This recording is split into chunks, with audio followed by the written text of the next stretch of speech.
Hello, everyone, and welcome to another edition of the BuzzStream podcast. I'm your host, Vince Nero. Today, I'm thrilled to be joined by David Bain. How you doing, David? Hey Vince, great to be on with you. I'm very well, thanks. Hope you are as well.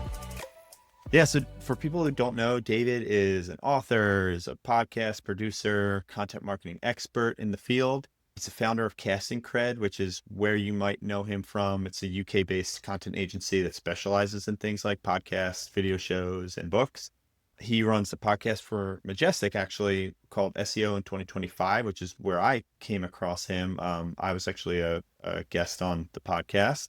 And also spins off into a book, which maybe we'll get into a bit, SEO in 2025. He also hosts a similar web podcast, which is called In Search SEO, which should also check out, which I think our episode we've recorded for them as well.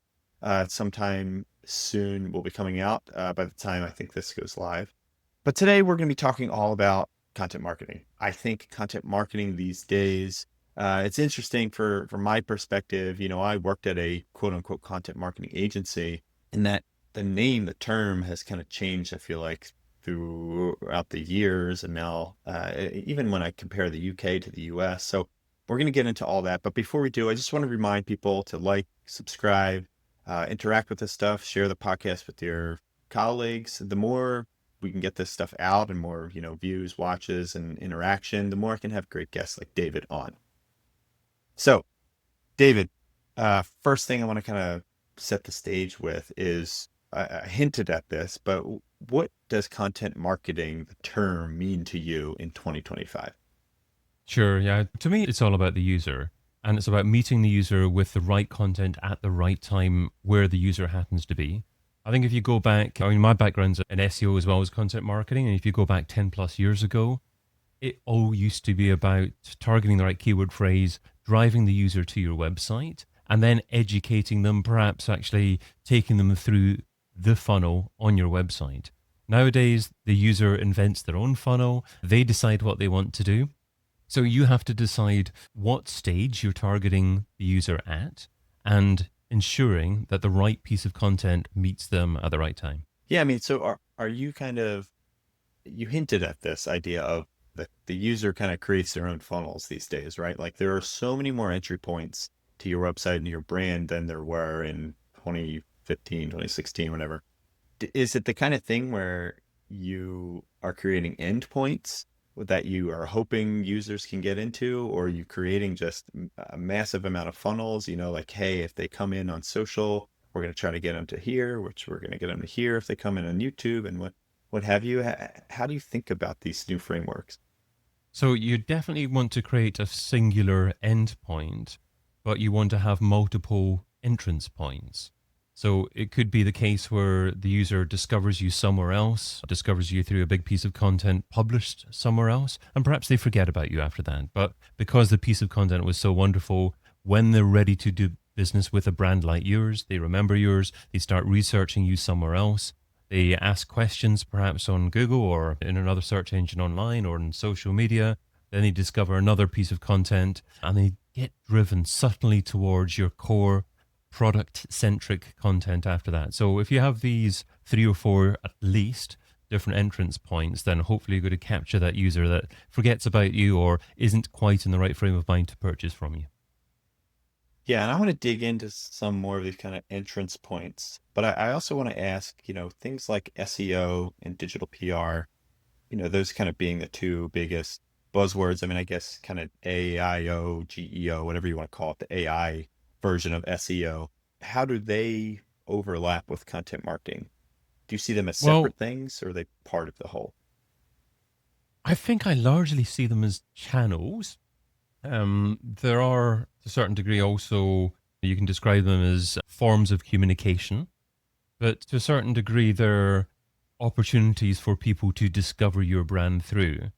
And the way I see content is the type of content that people resonate with hasn't necessarily changed or doesn't necessarily change, but the medium in which they discover you and in which they interact along your funnel has changed, and you have to be adaptable to that without changing the core pieces of content that people are likely to engage with along the path to deciding to become a customer.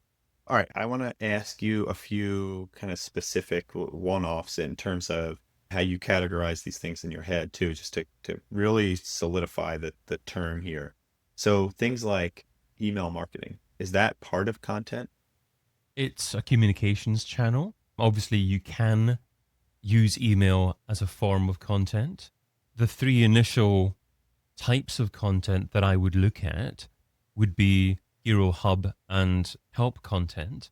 So, Hub content, for example, tends to be episodic content, regular content that users interact with and get more comfortable that you are an authority within your niche.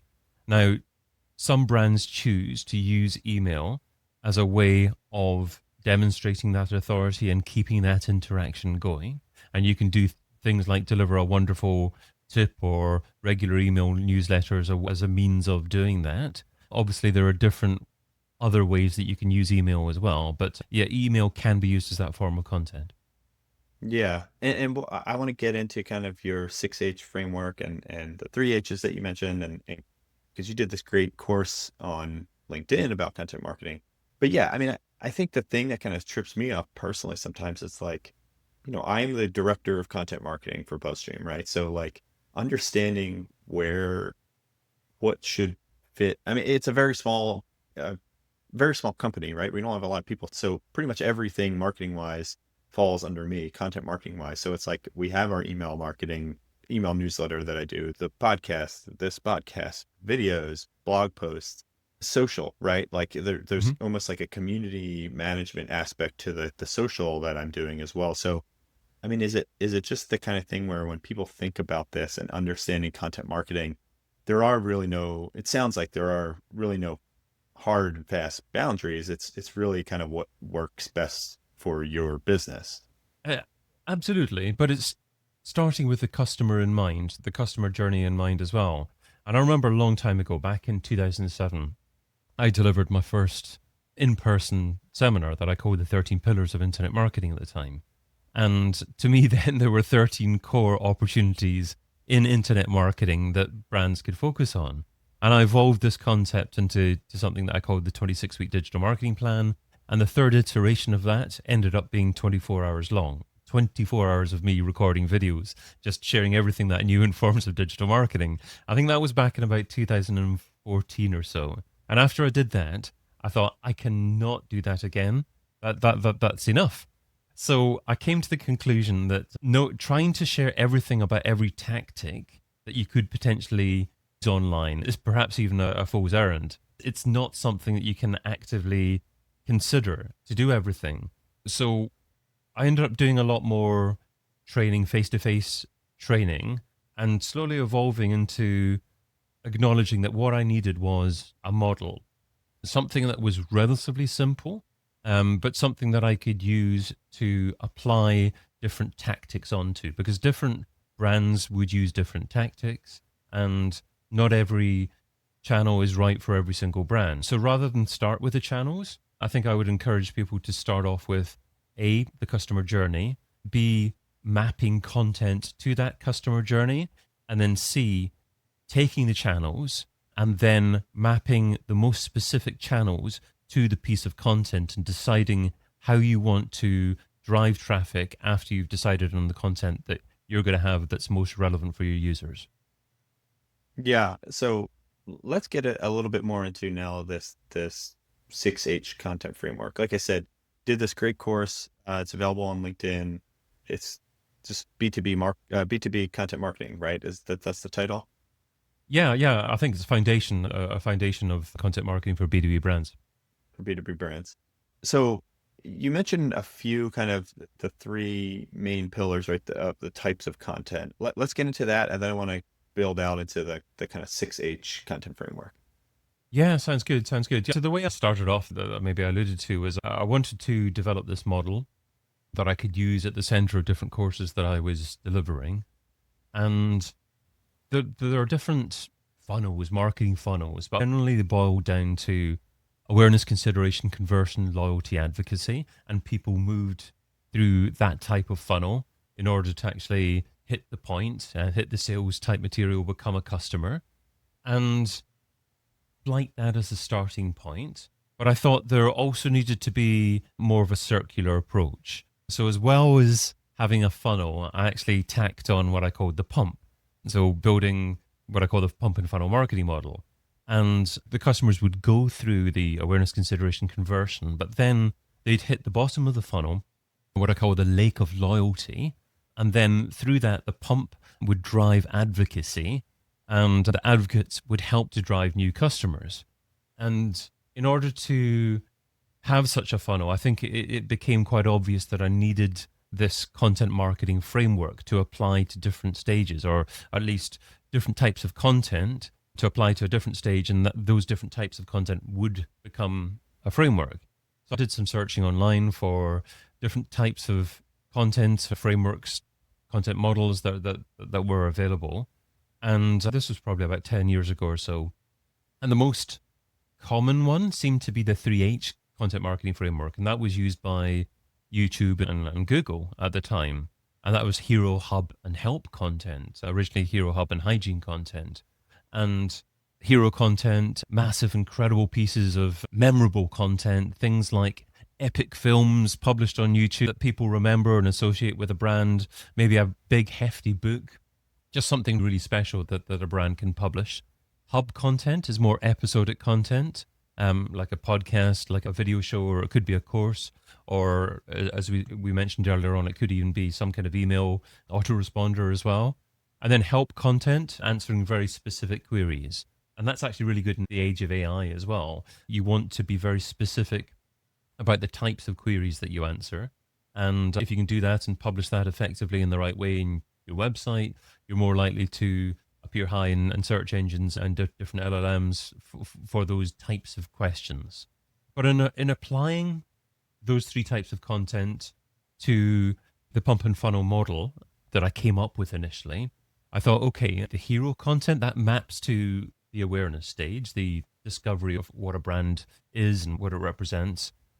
The help content maps to consideration. So they're researching themselves more about what a brand does and whether or not they might consider doing business with that brand. And then hub content was a little bit more of a conundrum.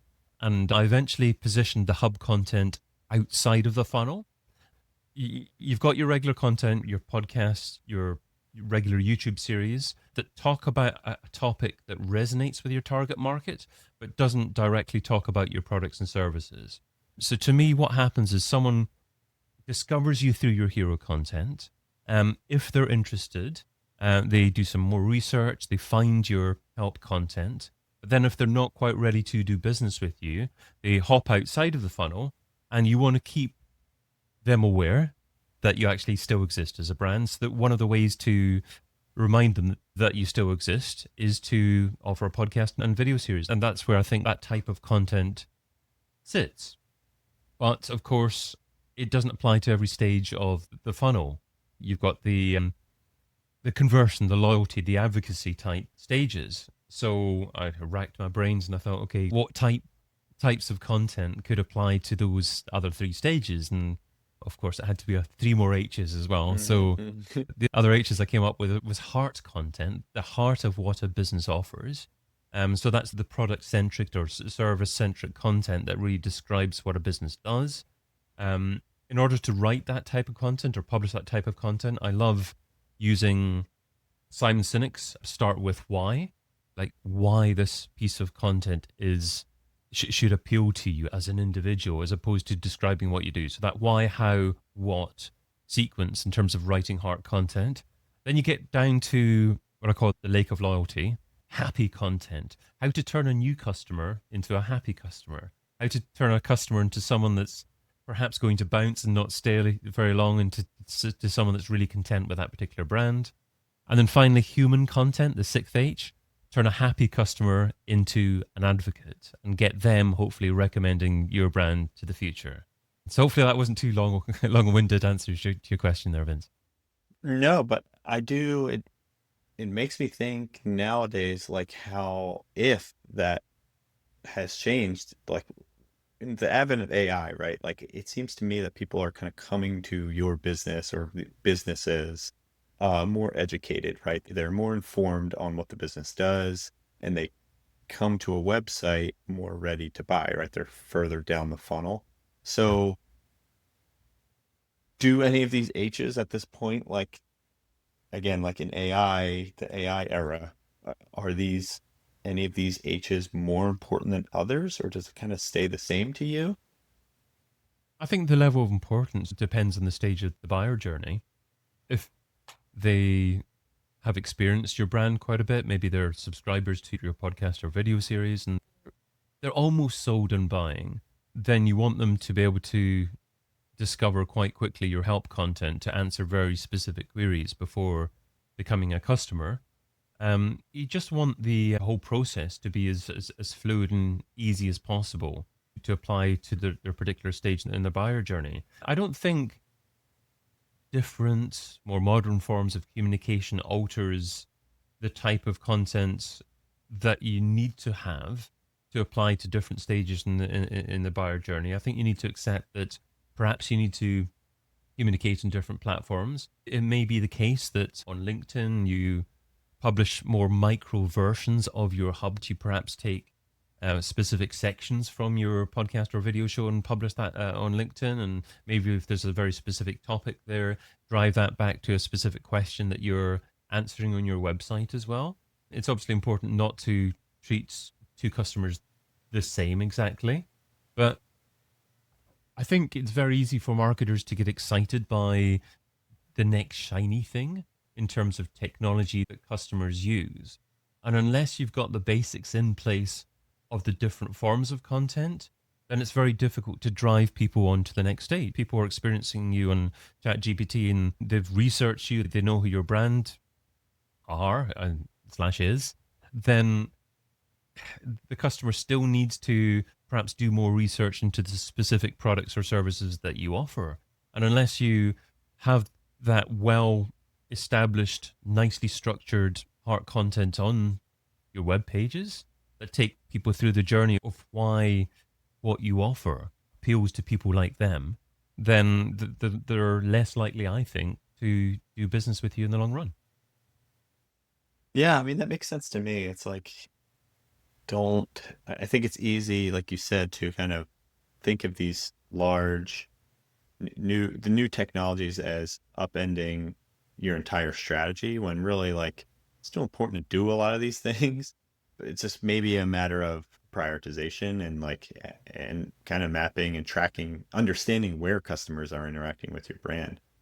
That was going to kind of be my next question is how what are some kind of top level ways that you think about monitoring success with your content marketing? How do you kind of typically talk about that?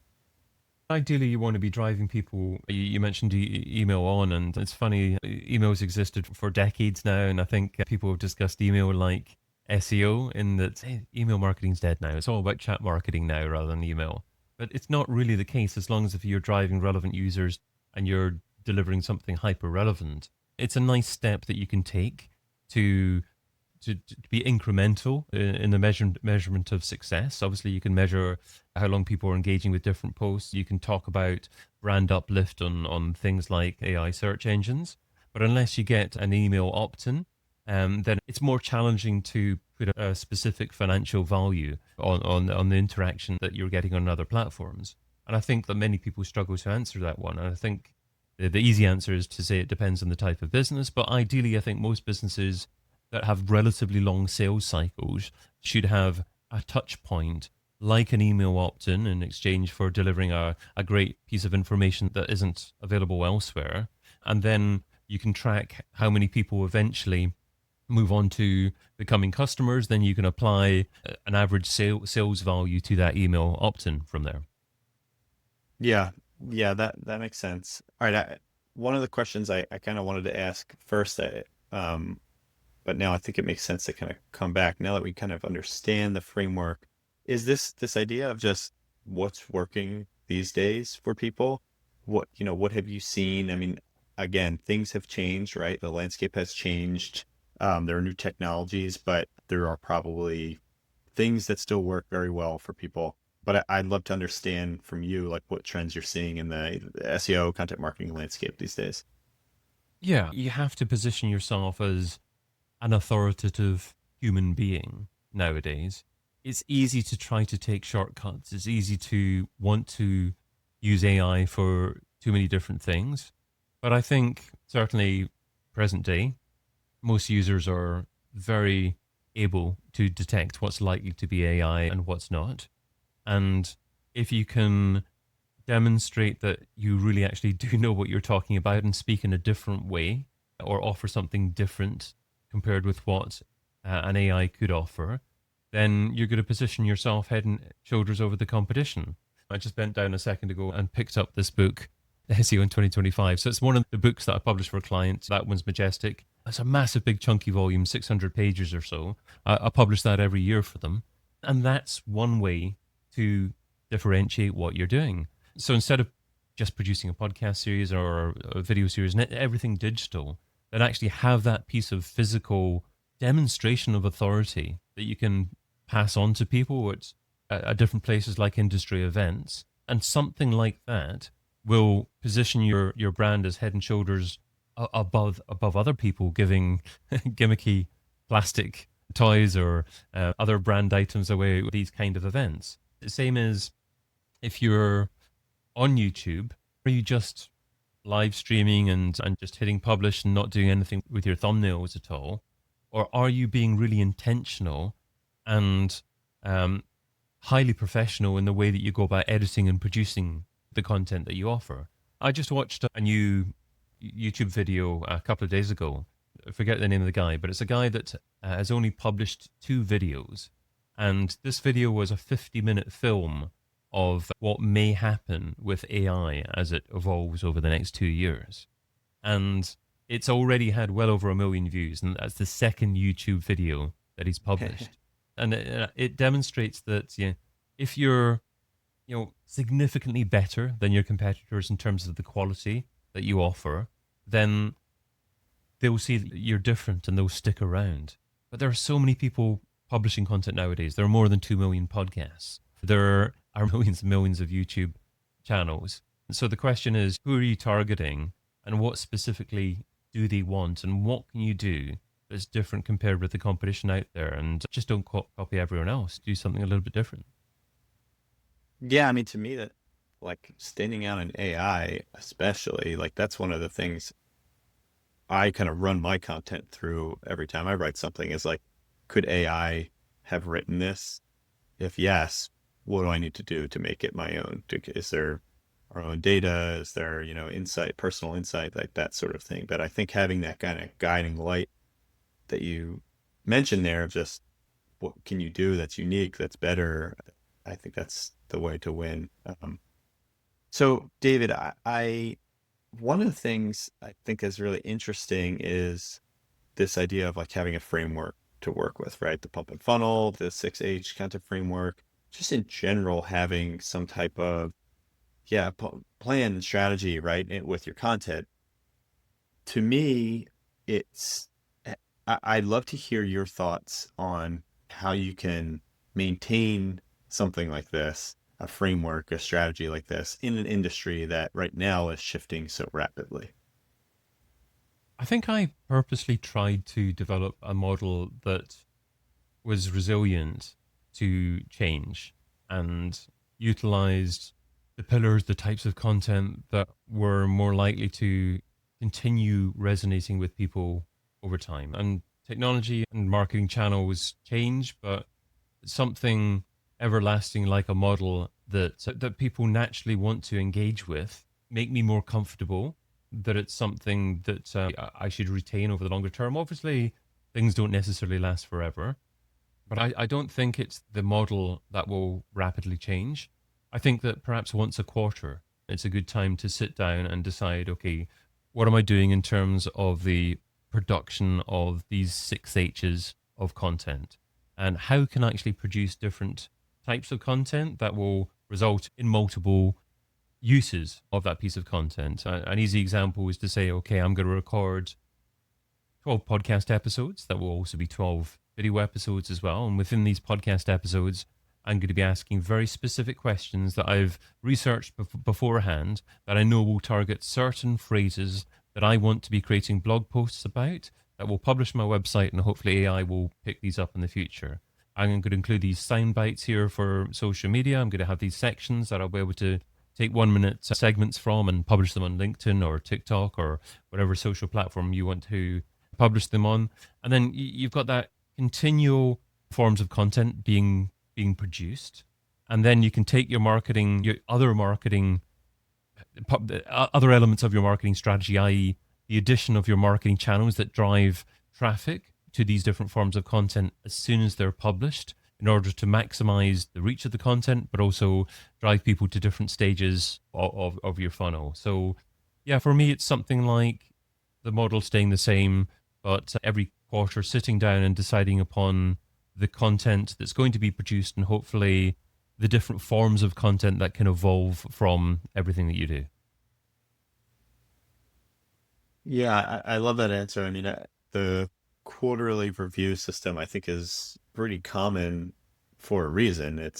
And I think some SEOs get stuck in some of these, and maybe not as much now, but I had clients in the past when I worked at Seed Media that would look at rankings shifting on a daily basis or something and want to change the strategy, or this happens in digital PR a lot too. It's like there's 2 or 3 campaigns that go live trying to build backlinks, get coverage, get press mentions, and they fall flat. They don't catch on for whatever reason, so many different reasons.